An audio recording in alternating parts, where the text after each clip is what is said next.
vez, né, que a gente bolou um projeto para enviar, a gente já pensava que seria importante chamar alguém para fazer a direção musical do disco, né? Esse olhar externo, assim, de alguém experiente. Acho que é muito importante para a gente ter nesse trabalho a direção do Edu Ribeiro, né? Que é uma referência para a gente, né, da música instrumental. E eu conhecia ele há um tempo por ter feito algumas aulas com ele, né? Foi até engraçado que eu lembro que eu liguei para ele, assim, falei, Edu, aqui é o Fernando que fez aula com você. Ele falou, o Fernando de São José, assim, eu fiquei até meio impactado, assim, porque, sei lá, fazia quase 10 anos que eu não via ele, um negócio assim, sabe?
Para mim foi uma surpresa fazer direção musical desse álbum, né? Que na verdade é a primeira vez que eu faço a direção musical de um álbum que não é meu.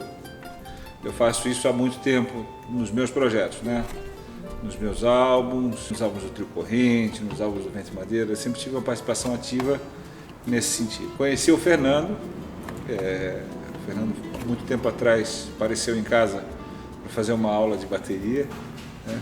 E ele vem falando disso, né, de fazer essa produção do Trio Macaxeira, e a primeira vez que eu ouvi o trio eu fiquei impressionado, que é uma coisa rara hoje em dia nos músicos dessa geração deles, né? Eles não são super jovens, mas são músicos jovens. E é muito raro nessa geração deles você ter essa disposição de tempo, de tocar junto muito tempo, de ensaiar bastante. E para mim não há segredo em música, não existe nenhum milagre.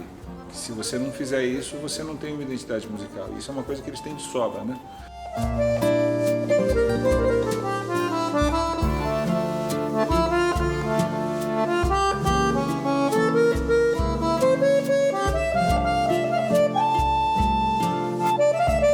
Eles têm uma formação inusitada, que é bandolim, violão de 7 cordas e bateria. Eu adoro as formações inusitadas. Eu fiz um álbum uma vez que era com bandolim, bateria e acordeon, né? Até com o Toninho Ferragutti, que vem fazer participação nesse álbum também.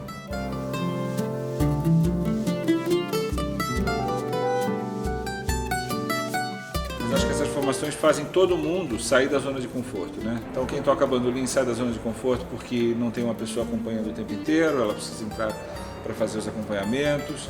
Quem toca o violão sai da zona de conforto porque ao mesmo tempo não tem um contrabaixo, ele precisa segurar os baixos e conseguir dar conta de cuidar da harmonia. Então você fica sempre, o processo de direção que eu fiz com eles, de ir nos ensaios, era de sempre achar esses lugares. Bom, algumas músicas a gente já tinha composto, né, antes de mandar esses editais. Foram músicas que, para a gente começar a arranjar ela para nossa formação de trio, né, a gente chegava com a melodia ou às vezes alguma ideia escrita, né, mais ampliada, e tentava se adequar à formação, alguma coisa mesmo escrito pro violão, escrito pro bandolim. Poucas coisas assim a gente tinha escrito para bateria. Então aquela coisa, né, a gente escutava e sempre faltava aquele grave. É uma formação que a gente não queria colocar um baixo, né? Então a gente teve que resolver essas questões nos arranjos.